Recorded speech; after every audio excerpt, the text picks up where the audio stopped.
Across the Pod NFL podcast. It's time for another season preview, and this time the team is the Los Angeles Rams. With me today, I've got a first-time guest on the podcast. With me today is Rams fan Sam Andrews. First of all, Sam, how are you? Yeah, all good. Just busy getting ready for the start of the new season. There's a lot that I need to say about the Rams, but I'm sure we'll definitely be getting into it. So Oh, we will, and it's been, we've had this is a 24th team out of 32 we've done, and there's been a lot of chat about the Rams in previous episodes when you've gone through the win-loss tie segment at the end. So I'm intrigued to get your thoughts on it because I've given my take on the Rams. I've got people who've given their take on the Rams. There seems to be, from certainly guests on the podcast we've had on the podcast, mostly a very clear consensus about what's going to happen.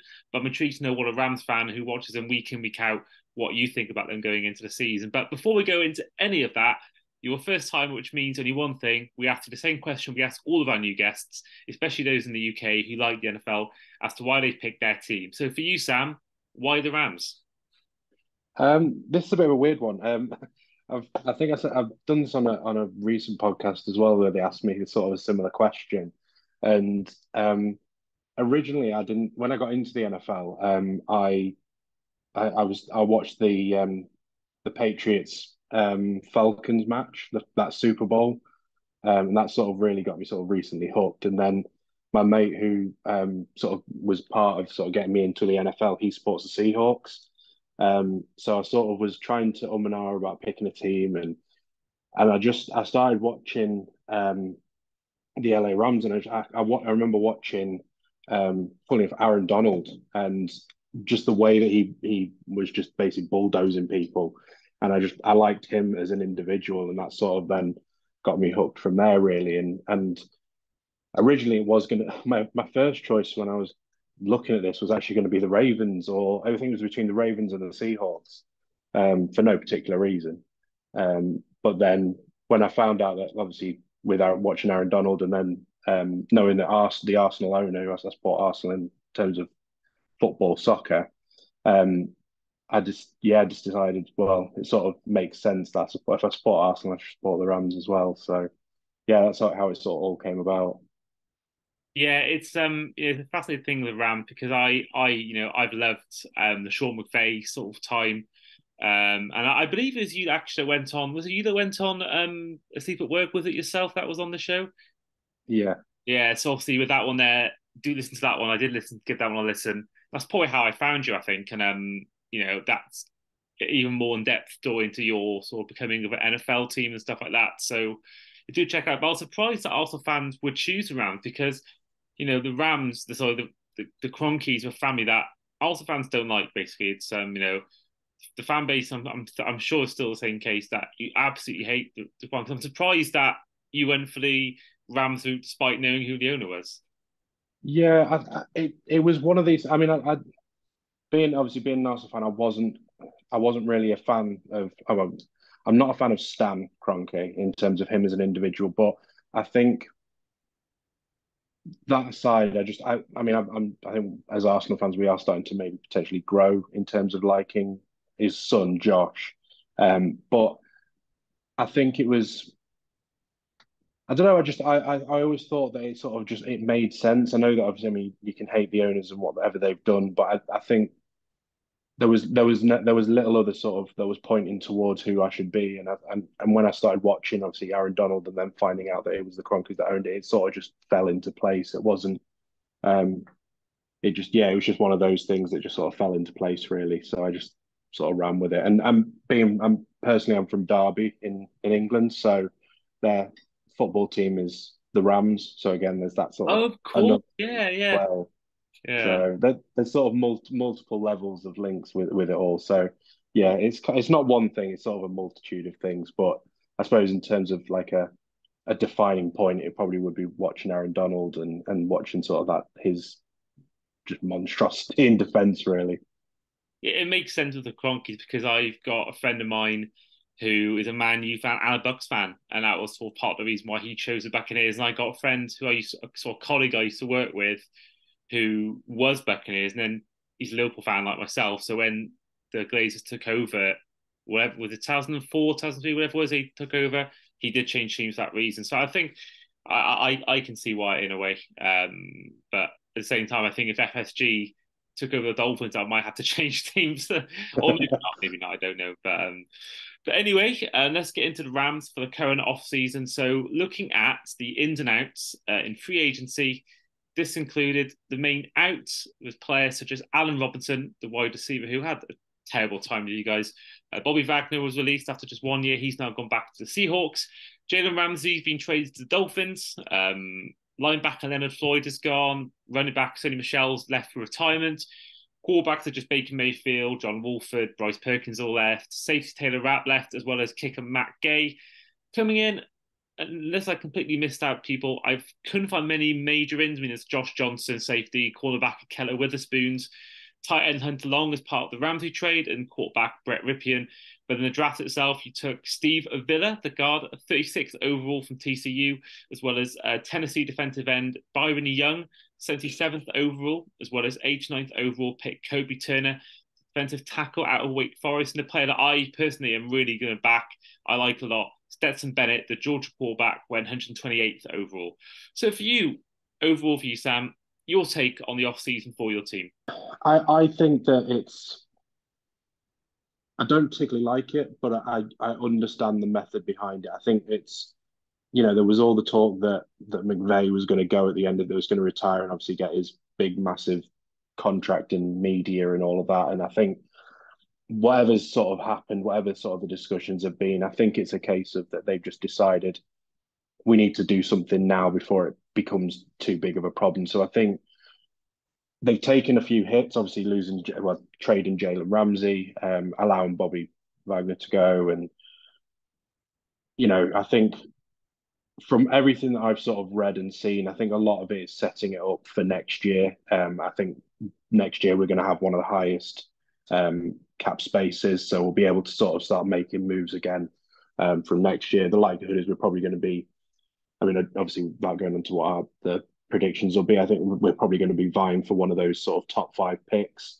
We'll actually have a first year where we'll have all of our picks plus. So, it's the first, I think it's the first pick first round pick that we'll have since we signed Jared Goff. So yeah, I think it's disappointing to see that it's come to this, but at the same time, I think that knowing that McVay's probably got maybe 1 or 2 years, maybe knowing Stafford's probably going to maybe retire at the end of this year, Aaron Donald might go, Kupp might go. Probably doing it this way is probably the most sensible thing, and sort of doing a, as they call it, not a rebuild, but doing a refresh or a rebrand. I can't remember what the terminology was, but yeah. So I can see why we've done it, but it's tough to see after what the recent history we've had. So, but that's the nature of the NFL, I suppose. Yeah, that's really a nice segue into what I want to ask you is because a lot been made about your recent strategy, going all in, and it's worked. It's worked. You got the ring. Now I said it many times. Said it on I think it was on the Commanders podcast with Chris Milner. It was where basically I was talking about how I would happily have 9 bad years if it meant seeing the team win a Super Bowl. Different story about winning games. Different story if you can give me 1 year I know we're guaranteed to win a Super Bowl. I would take 9 bad years because I've never seen us win a playoff game, let alone make a Super Bowl or win one. And as even go back to our version of football, like Liverpool, I said for years I would take a bad season. I remember it was in university 2014, 2015 time, whatever it was, and Chelsea had that bad year after winning the league. And I said to the Chelsea fan that was in my lecture, I would take that season you have in that year if it meant winning the league the year before. And obviously it did happen in the end for us in a way that year. But it's with that, I think most fans, you would take that. I mean, look at Wigan Athletic going back to football again. They got relegated the same because winning the FA Cup, and they would take that in a heartbeat. It's someone off that at the start of the year. And I think for you guys, I think it'd be a whole different story if you'd gone out and done what you did and lost to the Bengals, or you lost to the 49ers in the previous round and never won a ring. But you've done what a lot of fan bases haven't experienced. I mean, there's Lions fans never seen them win a play game, most of them. I've never seen us win a playoff game. Teams like the Bills haven't won a Super Bowl, the Browns, so many teams have never won a ring in the last 5, 10 years. And you would take that. So people saying you sold your soul to the devil to get the ring, but what's your take on that? I'm guessing you think it's worth it, the fact you've gone out and got a ring, or do you think differently about the whole approach that you guys took? Um, I I think knowing the way that the NFL sort of runs in terms of, I mean, bar maybe sort of the Chiefs in recent years, generally you do have quite a fast turnover in terms of players and teams that are in the playoffs, and there is that sort of quite the NFL is fast paced. Things change up very quickly, and teams that are in the playoffs one year don't make the playoffs for 2 or 3 years. I think because we went all out, I'm happy that we got the ring, and I think the expectation was that you know because we went for that ring and we got it, I think it was okay. Like you say, I think if we hadn't have got that, if we had a loss to the Niners, had we lost to, you know, the Bengals in the final, you'd be questioning the tactics. I think because it worked, people don't. I think people are more accepting of the way it's done. Um, I suppose it depends on whether you're sort of maybe a more traditional NFL fan or if you're more, I suppose, the modern NFL. Well, I don't want to say modern, but one of the not necessarily non-traditional NFL fans who, you know, we got a lot of stick for buying our way to the NFL to the Super Bowl and that in terms of, basically building a world-class squad and letting it sort of run that way. Personally, I if you said to me, 3, 4 years ago, you're going to win a ring, but it's going to cost you another 2 years or 3 years or 4 years after that. I'd go, great. I've seen my team win a Super Bowl. I do a NFC West podcast, and and the Niners fans have not seen a Super Bowl win in 30 years.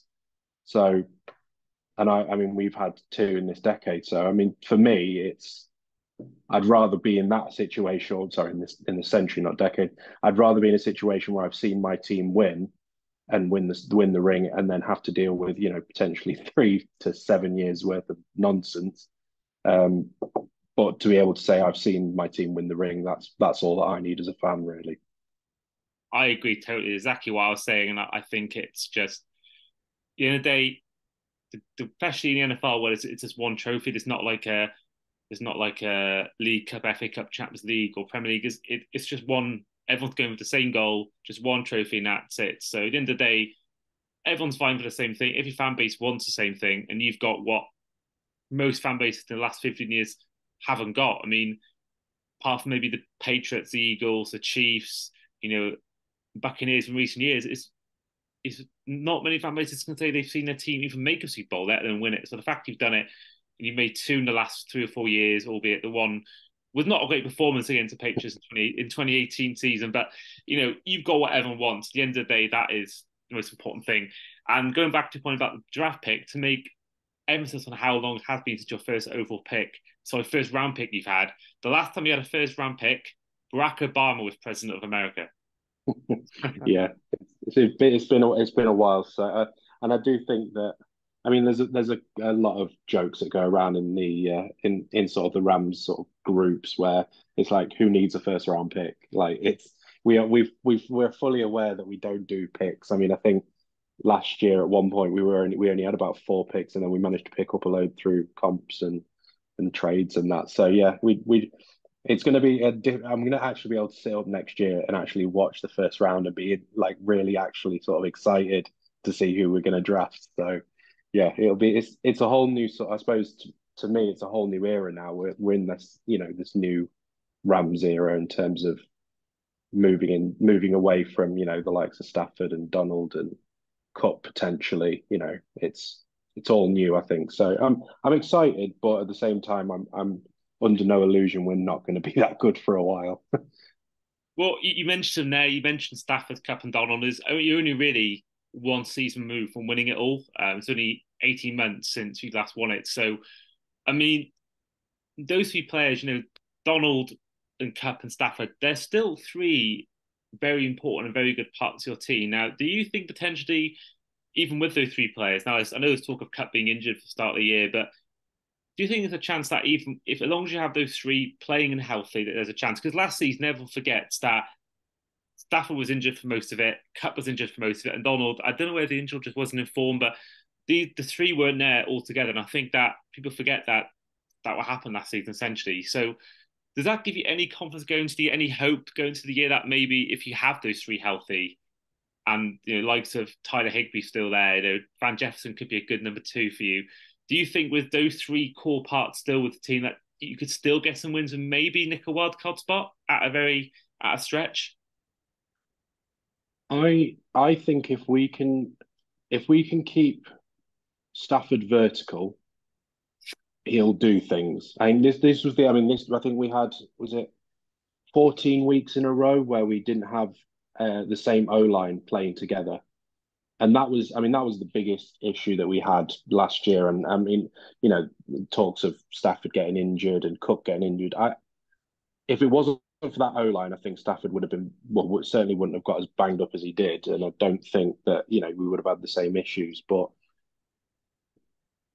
I I'm interested to say I'm very much in quite a negative view, and I don't know if it's because everything that I've sort of seen, and I'd rather be sort of expect the worst and then the best to happen. But I think if we can keep Stafford vertical, I could see us doing well. I think he obviously has a great relationship with Cup. He has a good relationship with Higby. So I think if we can keep that part working, and if the O lines for me, I always think the O line is the most important part of any team. So if we can keep them fit and keep them the same for a good 7, 8, 9 games, then yeah, I don't see why we can't go and maybe sort of sneak an 8, 9, but or so yeah, 8, 9 wins. But I think our division, I think with the Seahawks and with the Niners, I think they're just too strong. They're going to be really good this year again. So I'd be surprised if we even got close to a wild card spot, but never say never sort of attitude really. Yeah, that's the thing with the NFL because we're going on to it in a minute about our win loss tie sec. You had a few returning guests from last year. So obviously, on the one hand, we had a Seahawks fan who last year predicted 5 wins. They go on to make the playoffs. And we had a Broncos fan who predicted 11, 12 wins and they got 5 or 6. So, you know, that's why the sport is so great because you just don't know. I think with our version of football, you sort of know who's going to be there and thereabouts, apart from the odd few surprises. But literally, so many teams will make the playoffs after not making the year before, and vice versa. And a lot of teams completely surprised. The Lions surprised last year, the Seahawks surprised, and then the Broncos underwhelmed, and the Rams underwhelmed. So, or the worst ever defensive of Super Bowl crown. So you just don't know what's happening. I think if you, especially with it is a short season, 17 weeks. If you catch a really good run, catch lightning in a bottle at the right time, especially down the stretch, you could easily make a case for it and make that run. So I think nothing's impossible. And I do think you've got a chance of making it as a wildcard team. And I think especially with the NFC South being weak, if you can somehow seeding wise draw up against them in a wildcard round, you could even at a real stretch make the divisional round. But sounds as if you're not too confident about that happening. So we don't need to get to that point at the end of the episode. But Yeah, we will get into the win loss tie section now. So those listening at home or watching on YouTube, if you aren't aware of the process by now, we ask every fan to go through each game and answer with a win loss tie prediction. So week one, you mentioned Seahawks before. You faced them in week one on the road at Lumen Field. loss, And in week two, the NFC West tour continues as you take on the 49ers at home. loss. We never beat them. It's a standing thing. 2 losses to the Niners before the season starts. We'll sort it out. That's fine. Well, it doesn't get any easier. My goodness, in week three, you're on the road to the Bengals.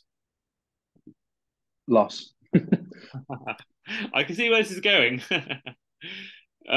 Week four is a road game against the Indianapolis Colts. win, Okay, first win of the season. Oh my goodness, week five, you've had a tough start here at home to the Eagles. loss, Um, week six, you've taken on the Arizona Cardinals. win. So then week seven, you face in SoFi Stadium the Pittsburgh Steelers.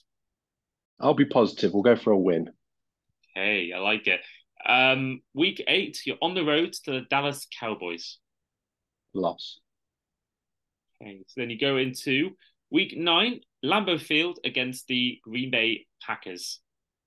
ooh,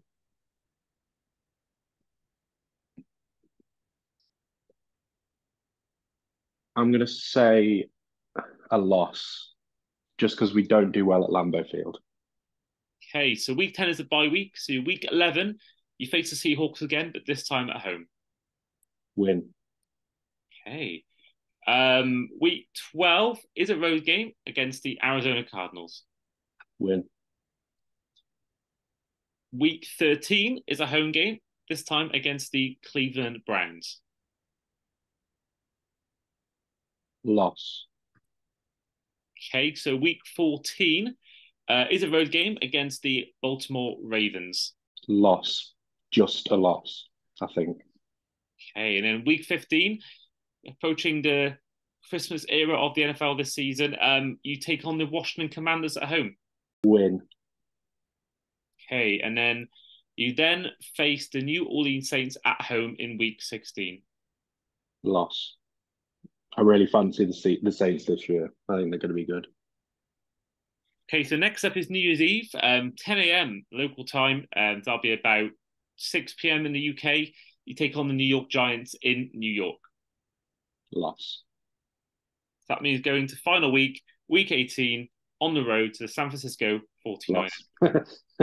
Hey, Loss. so not those optimistic prediction. You do finish with a 6-11 record. It's better than what I've said throughout the start of the preseason, which was 5-12. So we've got one more win than what I expected.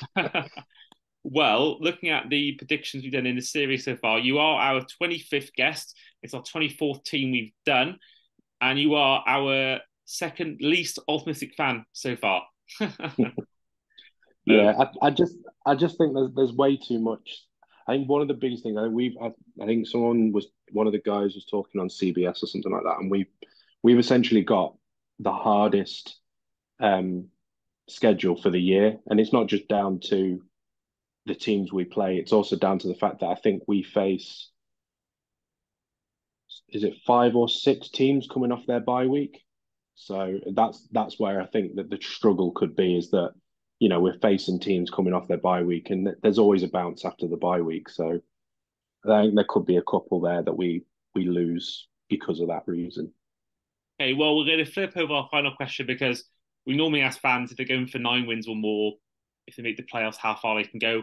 Obviously, 6 wins would never get you into the playoffs unless literally the NFC West has an absolute stinker. So for you, first time we're asking this question on the series so far. But for you to finish 6-11, what position do you think you'll be in the draft? How busy, how bad do you think you'll be in terms of the rest of the teams in the NFL? Um, I think we're probably going to be. I wouldn't be shocked if we had a top 5 pick. I think with looking at the other teams that are down there sort of with us. I mean, you've got the Cardinals are going to absolutely stink it out this year. I think they're going to be awful. I think there's potential that the Bucks are going to be pretty bad. And who else was there? The Texans are just going to be as bad as they always are. So I can see us being sort of in that. If we finish either like that 5-12, 6-11 sort of round, we'll probably be sort of top 5 picks. But if we somehow pull off a miracle, then we could be a bit higher. But yeah, top 5 pick I'm going for. Fantastic. And that's where we'll end the podcast. So this has been the Across the Pod Los Angeles Rams season preview. So thank you very much, Sam, for coming on, first of all. Yeah, thank you for inviting me. No problem at all. Pleasure having you on. And what we'll do as well, we'll give you a chance, if you'd like to plug your social media. So how can people listening at home or watching on YouTube, how can they find you online? So yeah, I'm mainly on Twitter. So just SamRam47 on Twitter. I do a lot of sort of fantasy football, so there's loads of stuff on there. Just follow me on there, and you'll find pretty much anything podcast or fantasy football related. Fantastic. So, and of course, I did mention it before. If you haven't yet listened to the Sleep for Work podcast, where Sam was a guest on it, a show that I've also been on in the past, do check it out because it's a great insight, even more of a delve into his Rams fandom and how he got onto the NFL and stuff like that. So do give that a check out with Aaron and Sam. But in the meantime, this has been the Across the Pod podcast. I've been Andy, this has been Sam, and we will see you guys for our next team season preview.